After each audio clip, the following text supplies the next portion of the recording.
that would be either impossible or really hard, right? So this is why I really like it. But more specifically, what can AI help with Metaverse exactly? Well, so many things. Um, that depends on where your vantage point is and what your definition of the metaverse is. Um, if you are going with the broadest metaverse definition, then AI is essentially everywhere.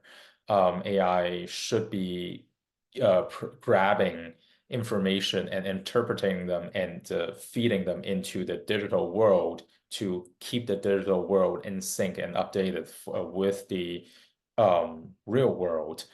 That is a like 30 or even 60,000 foot view of what AI can do with Metaverse. But let's be more specific in terms of my specific work.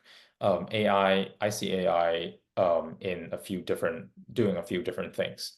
One is today creating a beautiful 3D world is still quite difficult.